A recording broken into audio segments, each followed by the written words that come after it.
Hello friends, welcome to RUSI அறுசுவை சமையல். நீங்கள் நம்ம சேனலை இப்போ தான் பார்க்குறீங்க அப்படின்னா மறக்காமல் சேனலை சப்ஸ்கிரைப் பண்ணுங்கள். பக்கத்தில் இருக்க பெல் ஐக்கானை கிளிக் பண்ணிக்கோங்க. நான் அப்லோட் பண்ணுற வீடியோலாம் உங்களுக்கு உடனே நோட்டிஃபிகேஷன் வந்து சேரும். இன்னைக்கான உங்களுடைய மோட்டிவேஷனல் லைன் என்னன்னா, வாழ்க்கையின் சிறந்த நாட்களை அடைய சில மோசமான நாட்களோடு நீ போராடியே ஆக வேண்டும். டுடே நம்ம சேனலில் பார்க்க போகிற ரெசிபி சாம்பார் சாதம். சில குழந்தைங்க காய்கறியே சாப்பிட மாட்டாங்க. அப்படி காய்கறி சாப்பிடாத குழந்தைங்களுக்கு அவங்க எந்தெந்த காயெல்லாம் சாப்பிட மாட்டாங்களோ அந்த காயெல்லாம் இந்த சாம்பார் சாதத்தோடு நீங்கள் ஆட் பண்ணி செஞ்சு கொடுத்தீங்கன்னா அவங்களுக்கு எல்லா சத்துமே கிடைக்கும். சாம்பார் சாதம் செய்ய தேவையான இன்க்ரீடியன்ட்ஸ் என்னென்னு பார்த்துடலாம். 2 மீடியம் சைஸ் வெங்காயம், 2 மீடியம் சைஸ் தக்காளி, ஒரு லெமன் சைஸு புளியை நான் கரைச்சி எடுத்திருக்கேன்.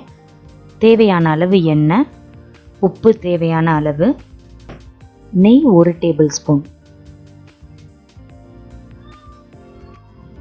1/4 கப் ஃப்ரெஷ் பச்சை பட்டாணி, 1/4 கப் உருளைக்கிழங்கு, 1/4 கப் முட்டைக்கோஸ், 1/4 கப் போல் கேரட், 1/4 கப் காலிஃப்ளவர், 1/4 கப் போல் மஞ்சள் பூசணி,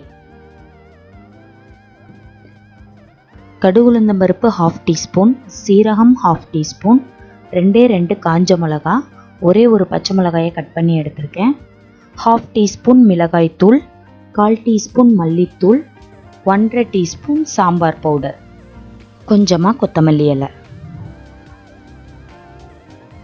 1/4 டீஸ்பூன் மஞ்சள் தூள், 4 பல் பூண்டை இடித்து எடுத்திருக்கேன், 1/4 டீஸ்பூன் பெருங்காயத்தூள், கொஞ்சமாக கொத்தமல்லி இலை. இது ரெண்டுமே தாளிக்கிறதுக்கு எடுத்து வச்சுருக்கேன்.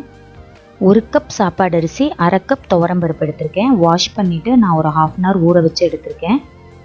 1/2 கப் அரிசி பருப்புக்கு 5 கப் தண்ணி சரியாக இருக்கும். கேஸ் ஆன் பண்ணி நம்ம குக்கரை அடுப்பில் வச்சிடலாம். எண்ணெய் தேவையான அளவு விட்டுக்கோங்க.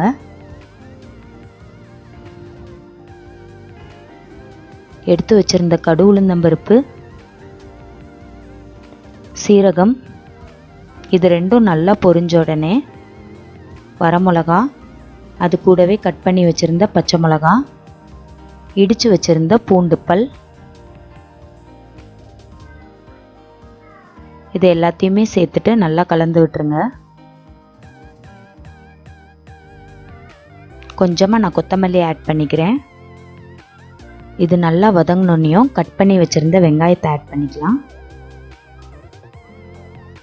இப்போ வெங்காயத்தை நல்லா வதக்கி விடுங்க. வெங்காயம் ஓரளவு வதங்கினதுமே அது கூட கட் பண்ணி வச்சுருந்த தக்காளி ஆட் பண்ணிக்கலாம். இப்போ தக்காளி நல்லா வதங்கட்டும். தக்காளி நல்லா வதங்கினதும் நம்ம எடுத்து வச்சுருந்த காயை ஒன்றா ஆட் பண்ணிக்கலாம். இந்த காய் தான் போடணும் அப்படின்னு இல்லை. இதுக்கு பதிலாக நீங்கள் கத்திரிக்காய், அவரைக்காய், இல்லை வாழைக்காய், அந்த மாதிரி உங்களுக்கு என்ன காயெல்லாம் பிடிக்குதோ அதெல்லாம் ஆட் பண்ணிக்கலாம். ப்ளஸ் உங்கள் குழந்தைங்க சாப்பிடாத காயை நீங்கள் முக்கியமாக ஆட் பண்ணிங்கன்னா இந்த சாம்பார் சாதம் நல்லா குழஞ்சிரும். ஸோ நம்ம என்ன காய் போட்டிருக்கோம் அப்படின்றதே பசங்களுக்கு தெரியாது. அதனால் கண்டிப்பாக அவங்க நல்லா சாப்பிடுவாங்க. அவங்களுக்கு கிடைக்க வேண்டிய சத்துக்களும் கிடைச்சிரும். ஐயோ, நம்ம குழந்தைக்கு அந்த காய் பிடிக்காது, இந்த காய் பிடிக்காது அப்படின்னு எப்பயுமே நினைக்காதீங்க. அவங்களுக்கு எந்த வழியிலையாவது எப்படியாச்சும் நம்ம காயை கண்டிப்பாக கொடுத்துடணும். அப்படின்னா தான் அதில் உள்ள சத்து எல்லாமே அவங்களுக்கு கிடைக்கும். காயெல்லாம் சேர்த்துட்டு ஒரு 2-3 மினிட்ஸ் நல்லா வதக்கிட்டு அதோடவே உப்பு சேர்த்துக்கோங்க. நான் இப்போ புளி கரைசலையும் ஆட் பண்ணிக்கிறேன்.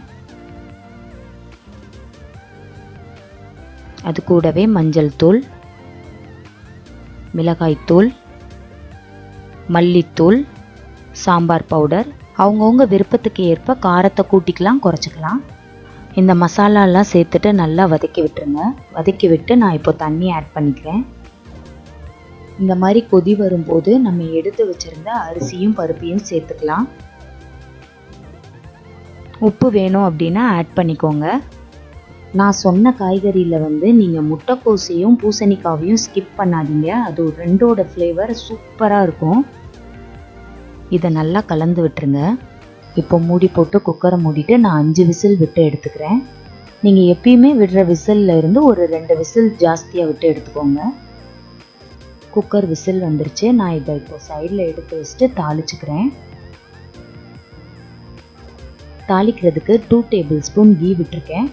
நறுக்கி வச்சுருந்த கொத்தமல்லி, பெருங்காயத்தூள். கேஸ் ஆஃப் பண்ணிட்டு பெருங்காயத்தூள் போட்டுக்கோங்க.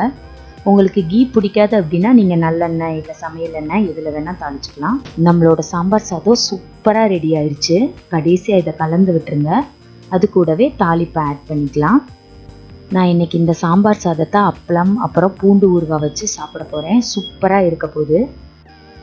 சாம்பார் சாதத்தை கண்டிப்பாக உங்களோட பசங்களுக்கு செஞ்சு கொடுங்க. நீங்களும் சாப்பிடுங்க, உங்களுக்கு ரொம்ப ரொம்ப பிடிக்கும். மறக்காமல் இந்த ரெசிபியை ட்ரை பண்ணி பார்த்துட்டு உங்களோட கமெண்ட்ஸ் என்ன அப்படின்றத எனக்கு பதிவு பண்ணுங்கள்.